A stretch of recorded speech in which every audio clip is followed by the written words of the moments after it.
மக்களே ஹாய்! இன்ஸ்டண்ட்டாக ஒரு குருமா எப்படி பண்ணுறதுன்னு பார்க்கலாம். இதுக்கு தேவையான பொருட்கள் தக்காளி, வெங்காயம், தேங்காய். தக்காளி ஒரு 1/4 கிலோ, வெங்காயம் ஒரு மீடியம் சைஸ் பெரிய வெங்காயம் தஞ்சு வச்சுக்கோங்க.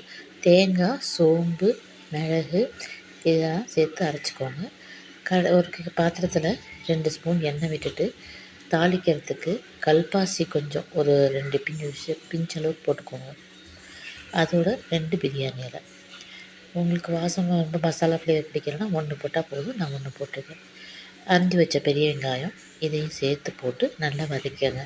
கொஞ்சம் நிறம் மாறி வரும் இல்லையா, அது வரைக்கும் நிதானமாக ஃப்ளேமில் வச்சு வதக்குங்க. அதுக்கப்புறம் தக்காளி அது போட்டு சேர்த்து வதக்கிக்கோங்க. தக்காளி நம்ம இதில் 200 கிராம் வச்சுருக்கோம். அதை நீல வாக்கில் அரிஞ்சு போட்டு வதக்கணும். இதில் மஞ்சத்தூள், சாம்பார் பொடி, மிளகாத்தூள். மஞ்சத்தூள் ஒரு 1/4 ஸ்பூனு, சாம்பார் பொடி 1 ஸ்பூனு, மிளகாத்தூள் உங்கள் காரத்துக்கு தகுந்தாப்புல போட்டுக்கோங்க. போட்டுட்டு இதை நல்லா இப்படி மசிச்சு விட்டுக்கோங்க. கொஞ்சம் நல்லா தக்காளி கொஞ்சம் வெந்தது பதம் வரும் இல்லையா, அப்போ இந்த மாதிரி நல்லா போட்டு மசிச்சு விட்டுக்கோங்க. உங்களுக்கு தக்காளி குருமா நல்லா திக்காக வரும். அந்த திக்னஸ்க்காக தான் இப்படி மசிச்சு விடுறது. அதுக்கப்புறமா இது நல்லா பிரிஞ்சு வரும்போது கொஞ்சம் கல்லுப்பையும் சேர்த்து போட்டு அதோடு சேர்த்து நசுக்கிக்கிட்டிங்கன்னா இன்னும் கொஞ்சம் ஃபைனாக நல்லா மசிஞ்சு கொடுத்துரும். பாருங்கள், இந்த பதத்துக்கு வரணும். அவ்வளோதான்.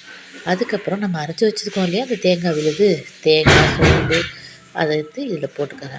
போட்டு இப்போ நல்லா கிண்டி விட்டுக்கோங்க. நல்லா கொதிக்கணும். அதுக்காக கொஞ்சம் தண்ணி சேர்த்துக்கிறோம். ஒரு 200 ml கிட்ட சேர்த்துக்கலாம். சேர்த்துட்டு நல்லா கொதிக்க விடுங்க.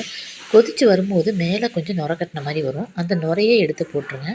அம்மா அதை எடுத்து போட்டால் நல்லது உடம்புக்குன்னு சொன்னாங்க. அதில் அது அப்படியே பழக்கம் ஆகிடுச்சு. ஸோ அவ்வளோதான். அதுக்கப்புறம் லாஸ்ட்டாக கொத்தமல்லி தூவி இறக்கிற வேண்டிதான். இதுதான் இதோட ப்ரொசீஜர். ரொம்ப ஈஸியாக உங்களுக்கு வேலை முடிஞ்சிடும்.